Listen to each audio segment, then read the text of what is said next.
Di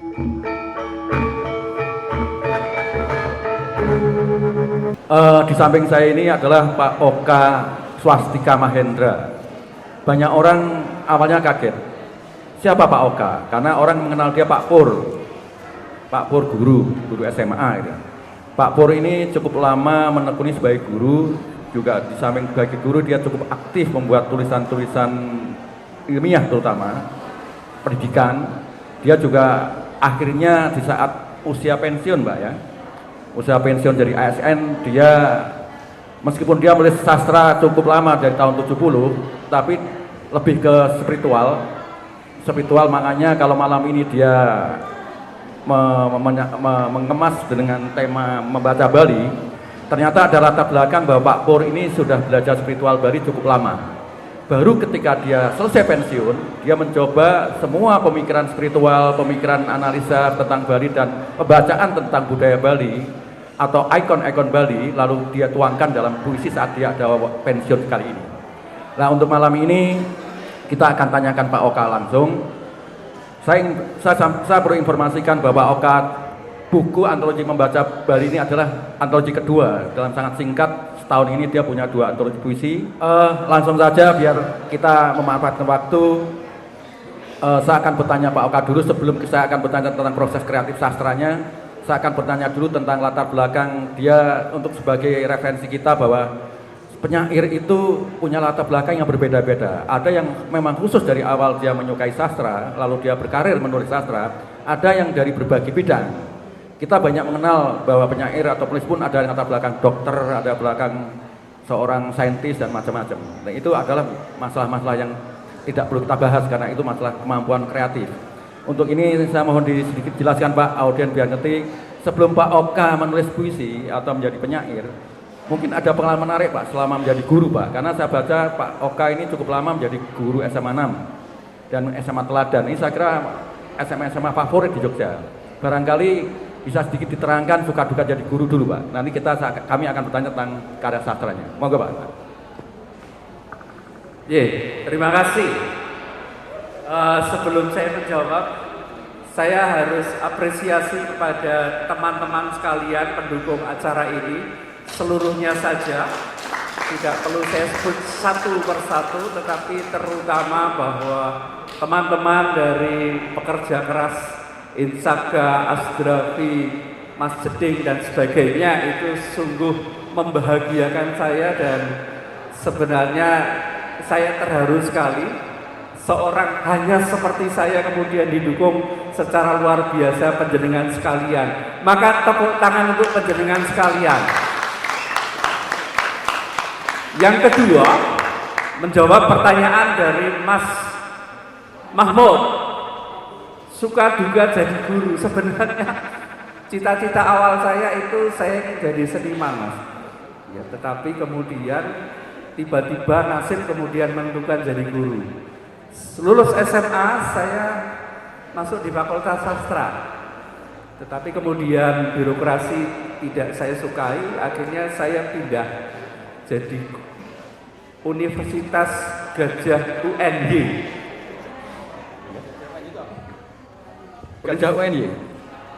Ya, dulu kan di Sastra Gajah Mada, terus kemudian melembang ke IKIP, dulu Gajah IKIP, sekarang UNY kan. Itu saya kemudian ada di sana dan fakultas yang saya pilih adalah fakultas yang saya sukai waktu itu karena saya punya hobi naik gunung.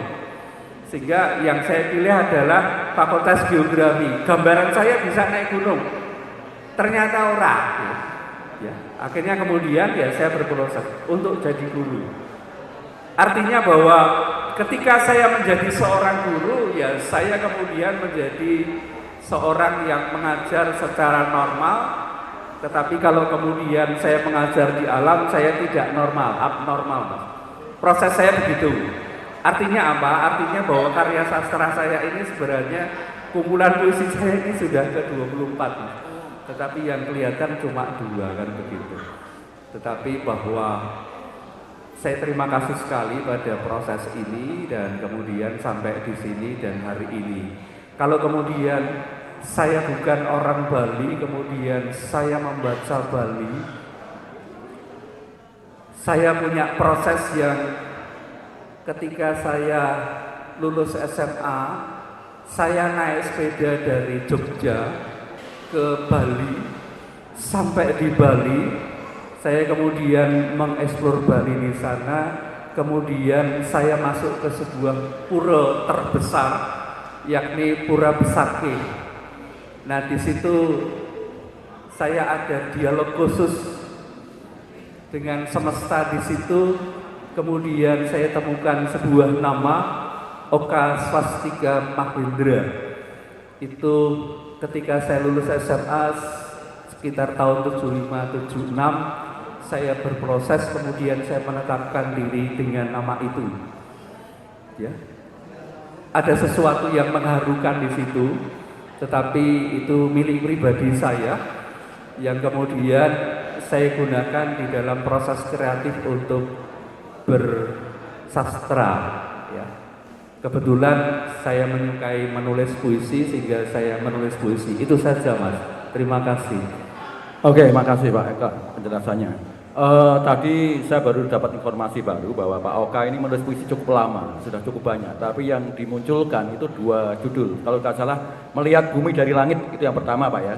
Antologi Pak Oka Mahendra, saya sudah membacanya itu, kumpulan saya juga diberikan bukunya, Membaca Bumi dari Langit. Yang kedua yang Membaca Bali itu yang terbaru.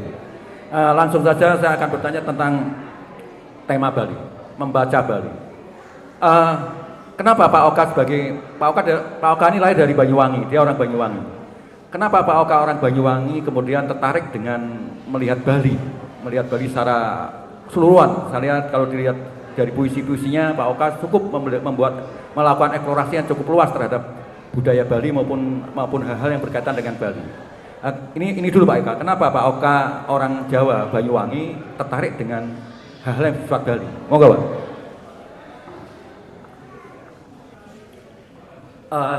Terima kasih. Saya punya nenek moyang pembuat keris, di mana keris ini kemudian digunakan oleh raja-raja di Jawa, dan kemudian saya melacaknya.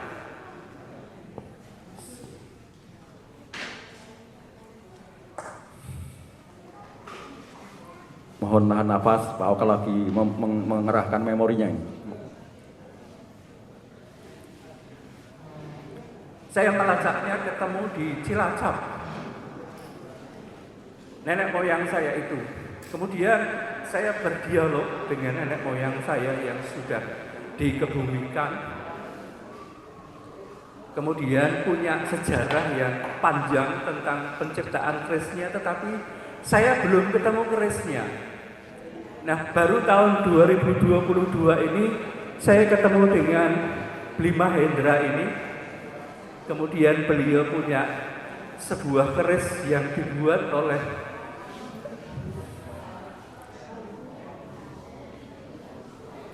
nenek moyang saya.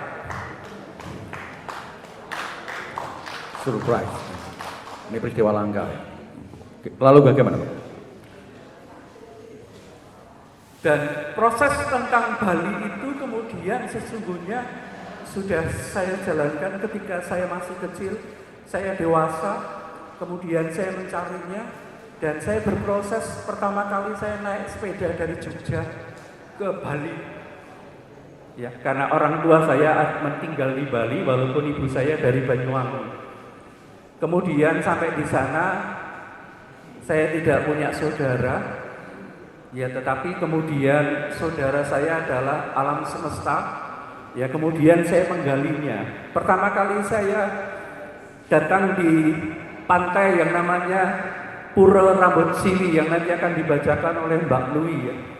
Itu pertama kali saya naik sepeda ke Rambut Sili itu, kemudian saya mengolah diri menjadi sebuah perenungan tentang Pura Rambut Sili itu.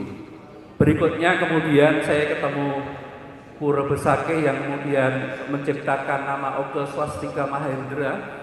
Kemudian saya mengolah lagi, masuk lagi ke dalam tradisi Bali. Saya bukan orang Hindu, saya orang Katolik. tetapi saya berproses kemudian memasuki nilai-nilai yang kemudian ada di Bali. Sehingga ada proses penciptaan saya itu yang ada di Jogja saya tulis, seperti yang tadi Mas Bambang membacakan tentang Kebu Iwo. Karena Mas Bambang adalah orang Jawa, maka kemudian saya tulis dalam bahasa Jawa, yang kemudian menceritakan tentang kepahlawanan Kebu Iwo. Di situ proses kreatif saya untuk membaca Bali, karena ada sesuatu yang menyejarah di dalam hidup saya tentang Bali itu. Dan kebetulan karena saya jadi guru, seringkali nganter ke Bali. Ngantar ke Bali, setiap tahun pergi ke Bali saya. Dan nampaknya semesta ini kemudian berpihak pada saya. Saya menyekolahkan anak saya di Bali, kemudian dapat orang Bali. Ya, sekarang ada tinggal di Bali, sehingga setiap tahun saya pergi ke Bali. Dan saya menggali lagi, dan ketemu kumpulan puisi itu dari tahun 74 sampai hari ini. Itu yang saya bisa sampaikan kepada Bapak Ibu sekalian. Terima kasih yang hadir di sini. Itu proses kreatif saya, dan saya sebenarnya tidak sangat romantis sekali kemudian terlalu larut terhadap Bali. Ke depan saya akan mencoba menghayati Nusantara ini sebagai mutu manikam dengan budaya yang macam-macam. Setelah Bali saya akan pergi ke Banyuwangi untuk membaca Banyuwangi. Begitu Mas, terima kasih. Oke, menarik sekali. Tepuk tangan buat Pak Hendra, Mas Hendra. Mahendra. Bacanya Oke Swastika Mahendra, bukan Oka Pak ya. Oke ya. Pak Oke ini adalah suami seorang aktor teater, namanya Mbak Anastasia. Saya sudah baca biodatanya. Istrinya adalah Anastasia, panjang namanya, dalam kurung istri tercinta gitu Pak. Yang nangis Ibu Anas itu. Saya lanjutkan.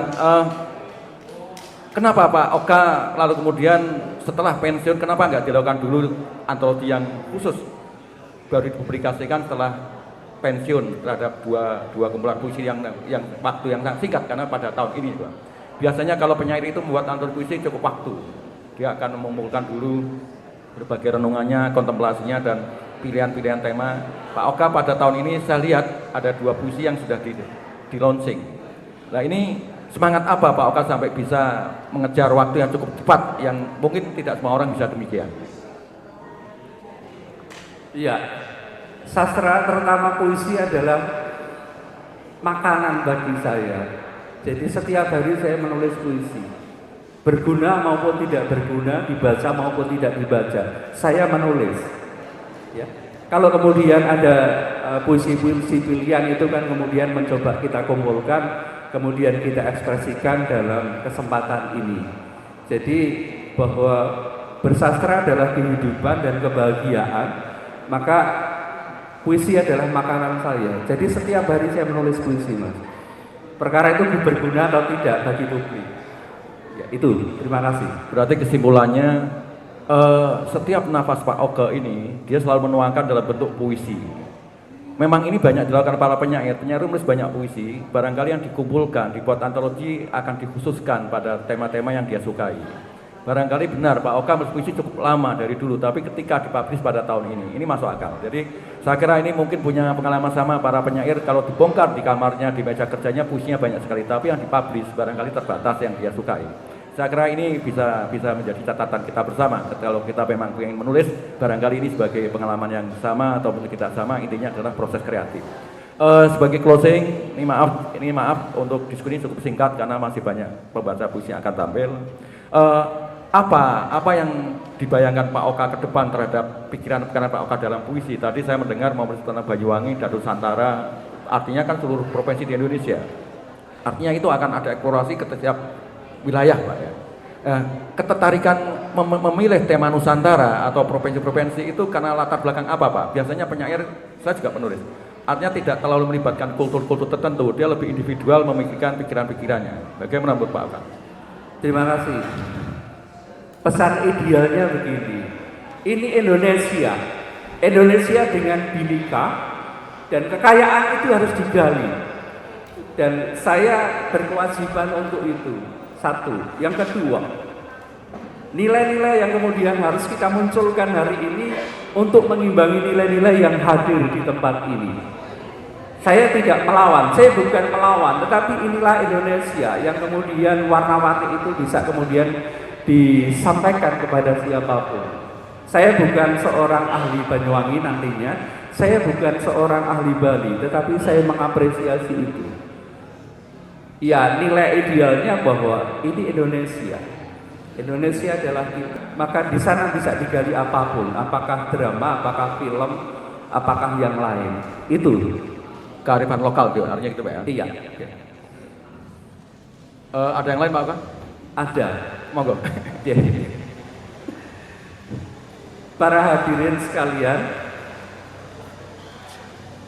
mohon maaf saya minta waktu. Saya ingin panggil istri saya. Mbak Anastasia. Kemudian di sini ada tamu rahasia yang sudah saya persiapkan. Adik saya. Adik saya apakah sudah hadir?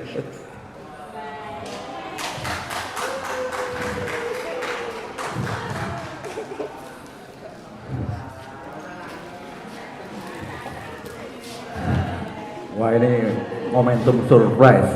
Monggo, monggo, monggo. Nanti jam 12 itu adalah ulang tahun istri saya. Sehingga hari ini kesempatan untuk saya mengucapkan ulang tahun padanya. Karena seluruh acara ini adalah dari dia. Maka kepada dia saya persilakan seluruh hal ini kepada istri saya.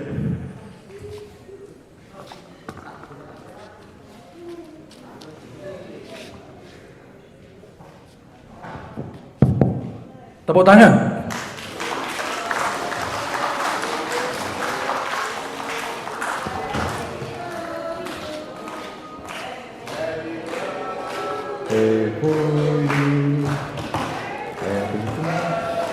Iya Pak, iya Pak.